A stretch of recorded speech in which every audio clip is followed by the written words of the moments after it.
Assalamualaikum warahmatullahi wabarakatuh. Alhamdulillah, alhamdulillahilladzi anzala sakinata fi qulubil mu'minin liyazdadu imanan ma imanihim. Asyhadu an la ilaha illallah wa asyhadu anna sayyidina Muhammadan abduhu wa rasuluh. Allahumma shalli wa sallim ala sayyidina Muhammad wa ala alihi wa ashabihi ajma'in. Allah Ta'ala fi kitabihil karim, a'udzubillahi minasyaitonir rajim. Bismillahirrahmanirrahim. Wa min ayatihi an khalaqalakum min anfusikum azwaja litaskunu ilaiha. Shadaqallahul azim.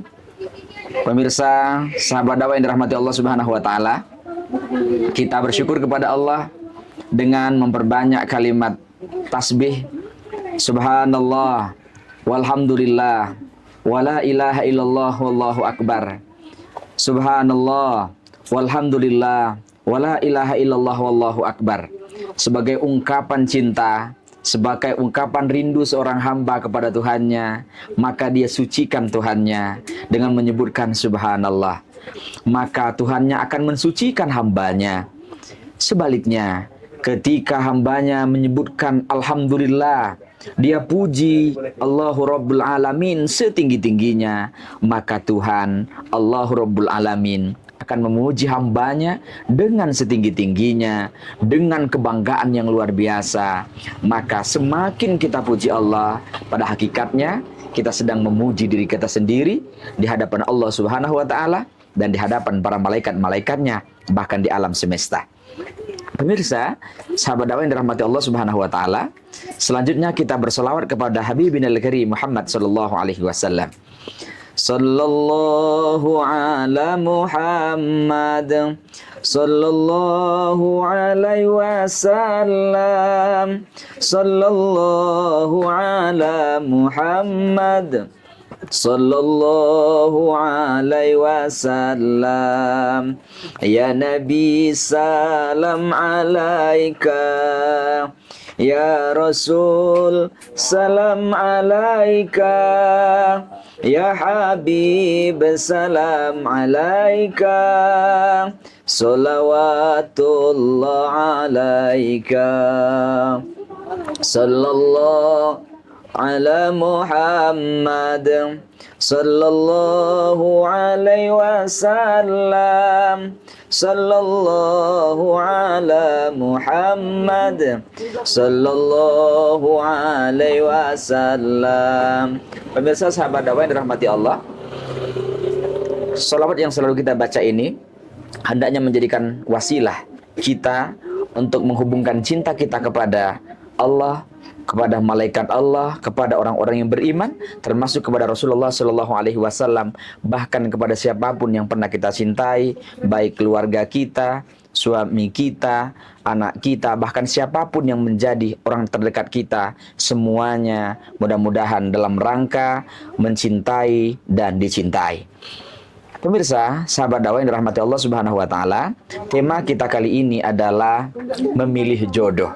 Bahkan pertanyaannya adalah, jodoh itu ditunggu atau dicari? Ini adalah persoalan yang luar biasa dahsyat. Yang perlu kita perhatikan adalah Allah Subhanahu wa taala menjadikan laki-laki dan perempuan berpasang-pasangan. Mereka saling melengkapi satu sama lain. Bahkan dalam Al-Quran Allah Subhanahu wa ta'ala sebagaimana kita bacakan tadi, wa min ayatihi an khalaqalakum. Dari tanda-tanda kebesaran Allah, Dia jadikan pasangan kita dari diri kita sendiri. Ini bisa kita pelajari, bisa kita pahami, litaskunu ilaiha, supaya mereka memiliki ketenangan, ketentraman, kedamaian, kebahagiaan. Pemirsa, sahabat dakwah yang dirahmati Allah Subhanahu wa taala, karena kita tahu laki-laki merindukan wanita, wanita pun merindukan pasangannya laki-laki. Siang ada malam, kemudian dan begitu seterusnya. Ada langit, ada bumi, tidak akan pernah bisa berdiri sendiri. Sehebat apapun seorang hamba Allah, maka menikah, memilih pasangan ini menjadi sunnah Rasulullah Shallallahu Alaihi Wasallam. Oleh karena itu, dalam hal pemilihan ini, apakah kita tunggu atau kita cari.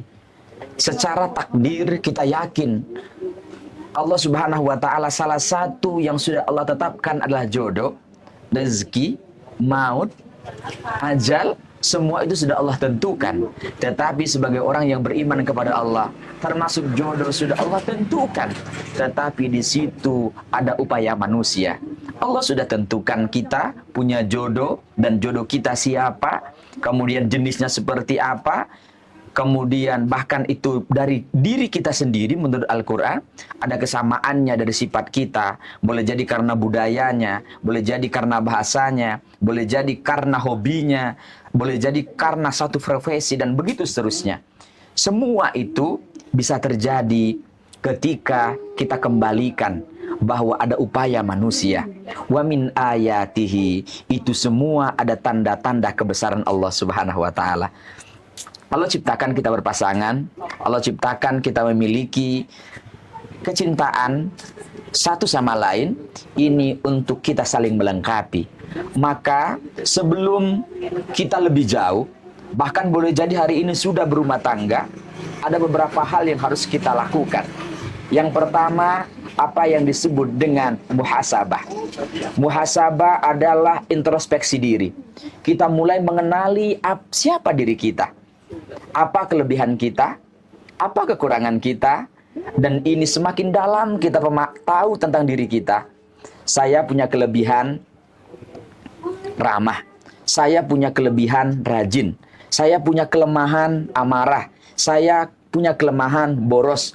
Ini harus kita pahami diri kita. Itu pengenalan terhadap diri semakin dalam. Semakin dalam kita memahami diri kita, maka naik kelas apa yang disebut dengan muqarabah. Setelah muhasabah lebih dalam, kalau perlu ditulis apa kekurangan kita, apa kelebihan kita. Kemudian mulai kita renungi. Kelebihan ini potensial, kekurangan ini pelan-pelan ingin kita tinggalkan.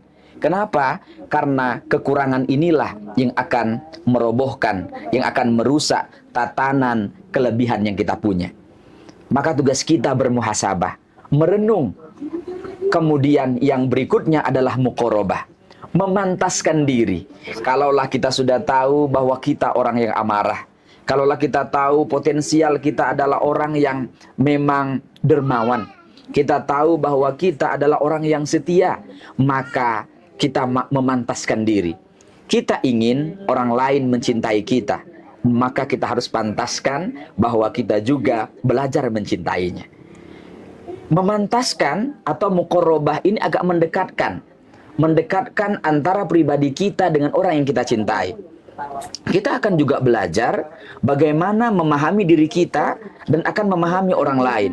Kalau kita mau disayang, maka orang lain pun ingin disayang. Kalau orang lain mau diberi hadiah, maka saya pun ingin diberikan hadiah. Ketika ada kita ingin diapresiasi, maka berilah apresiasi. Maka ketika engkau ingin dipuji, maka pujilah orang lain. Ketika engkau ingin disanjung, maka orang lain pun ingin disanjung. Maka kita mulai memantaskan diri. Kalau begitu, tidak semua laki-laki yang kita temui bagi wanita itu cocok. Tidak semua juga wanita yang kita temui itu cocok dengan kita. Maka kita mulai muhasabah diri. Sudah muhasabah, kemudian mulailah muqarabah. Muqarabah itu tahapan yang memantaskan diri. Ini cocok dengan saya, ini kurang cocok. Ini sudah mulai kita pilah-pilah. Muqarabah yang semakin dekat dengan kita, biasanya sudah mulai kita dekati. Maka tahap yang ketiga disebut dengan musyawarah. Musyawarah itu adalah bagaimana kita sudah mulai berdialog.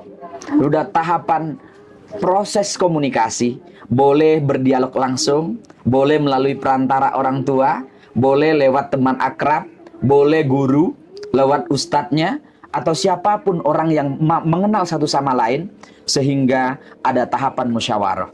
Ada tahapan dialog. Apa yang bisa kita dialogkan?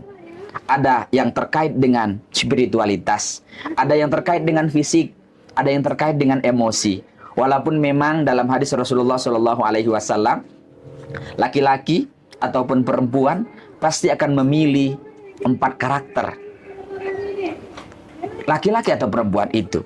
Yang pertama misalnya, karakter li jamaliha. Itu karena kecantikan, ketampanannya. Yang kedua, misalnya kita akan memilih karakter lima liha karena dia memiliki harta atau posisi jabatan. Kemudian yang berikutnya adalah lihasabiha atau linasabiha karena nasab, karena keturunan.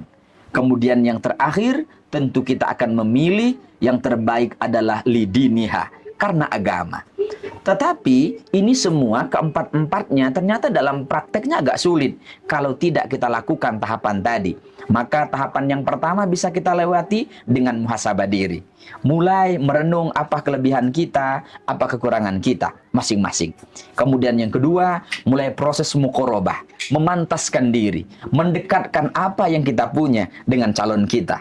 Atau sekarang sudah menjadi istri kita, mulai pelan-pelan saling memahami itu. Kemudian tahapan yang ketiga disebut dengan musyawarah. Ada titik yang memang tidak ketemu, maka titik itulah titik toleransi. Kalau misalnya tidak ketemu, selera kita makan A, selera istri makan B, calon kita hobinya olahraga, sementara kita hobinya yang lain, ketika tidak ketemu, maka musyawarah. Kita dialogkan, kita musyawarahkan, dan itu menjadi titik temu antara keduanya yang akan lahir disebut dengan tasammuh, disebut dengan toleransi. Maka kita akan membiasakan satu sama lain, menghargai satu sama lain. Baru yang terakhir, apa yang disebut dengan istigharah.